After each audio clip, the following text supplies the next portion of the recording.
പ്രിയപ്പെട്ടവരെ, നമ്മുടെ മിഷലീൻ ആഭിമുഖ്യത്തിൽ നമ്മുടെ പ്രിയപ്പെട്ട ജിത്സി ഡോക്ടറെ നമ്മൾ ആദരിക്കുന്ന ചടങ്ങിലാണല്ലോ നമ്മൾ ആയിരിക്കുന്നത്. നമ്മുടെ പ്രിയപ്പെട്ട ഡോക്ടറിന് ഈ ഡോക്ടേഴ്സിൻ്റെ എല്ലാവിധ ആശംസകളും സ്നേഹപൂർവ്വം നേരുകയാണ് മിഷലീനിൻ്റെ പേരിൽ.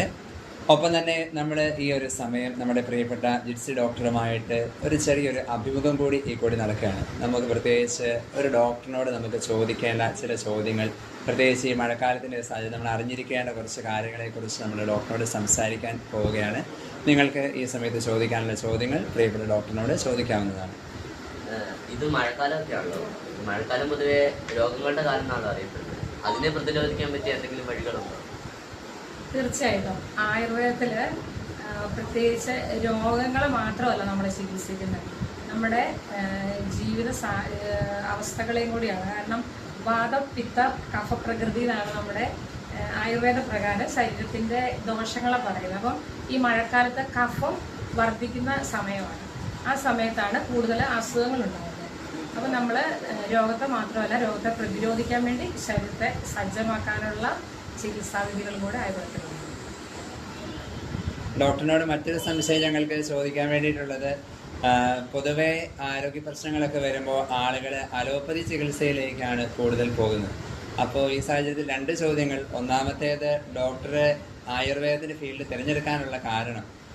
രണ്ടാമത്തേത്, മറ്റ് ഫീൽഡുകളിൽ വ്യത്യസ്തമായിട്ട്, അലോപ്പതി അല്ലെങ്കിൽ ഹോമിയോ പോലുള്ള മെഡിസിനിൽ വ്യത്യസ്തമായിട്ട് ആയുർവേദത്തിന് ആളുകൾക്ക് എന്താണ് കൂടുതലായിട്ട് ചെയ്യാനുള്ളത് എന്നറിഞ്ഞാൽ താല്പര്യം. തീർച്ചയായിട്ടും ഇപ്പോഴത്തെ കാലഘട്ടത്തിൽ ഏറ്റവും കൂടുതൽ അലോപ്പതി ചികിത്സയിലേക്കാണ് പോകുന്നത്. അതായത് ആളുകൾക്ക് പെട്ടെന്നൊരു ശമനം എന്നുള്ള രീതിയിലാണ് നമ്മൾ കാണുന്നത്. പെട്ടെന്നൊരു കുറവും ആയുർവേദ പ്രകാരം ഒരു സഡൻ റിക്കവറി അല്ല. ആയുർവേദത്തിൽ ആ രോഗത്തിൻ്റെ കാരണം കണ്ടെത്തി ആ കാരണത്തെയാണ് നമ്മൾ കൂടുതലായിട്ട് ഇല്ലായ്മ ചെയ്യുന്നത്. അതുകൊണ്ടാണ് കൂടുതൽ പേർക്കും ആയുർവേദത്തിനോടൊരു താല്പര്യക്കുറവ് വരുന്നത്. പിന്നെ പണ്ട് കാലത്ത് മുതൽ കേട്ടതുപോലെ ഈ കഷായം അങ്ങനെയുള്ള കയ്പുള്ള മരുന്നുകൾ മാത്രമേ ആയുർവേദത്തിലുള്ളൂ, അതിന് പഥ്യം നോക്കണം എന്നൊക്കെയുള്ള ഒരു തെറ്റിദ്ധാരണകൾ ആൾക്കാരുടെ ഇടയിലുണ്ട്.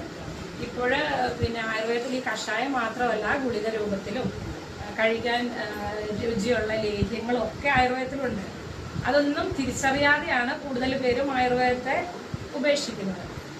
പിന്നെ മറ്റൊന്ന്, ഈ ഫീൽഡ് തിരഞ്ഞെടുക്കാനുള്ളൊരു കാര്യം, എനിക്ക് ചെറുപ്പം മുതലേ എനിക്ക് ഈ രോഗി ശുശ്രൂഷ മേഖല എനിക്ക് താല്പര്യമുള്ളതായിരുന്നു. പിന്നീട് സത്യം പറഞ്ഞാൽ MBBS അഡ്മിഷൻ കിട്ടിയില്ല, അതുകൊണ്ടാണ് ആയുർവേദം എടുത്തത്. പക്ഷേ ആയുർവേദം എടുത്തപ്പോൾ മുതൽ ആയുർവേദത്തിൻ്റെ എല്ലാ കാര്യങ്ങളും പഠിച്ച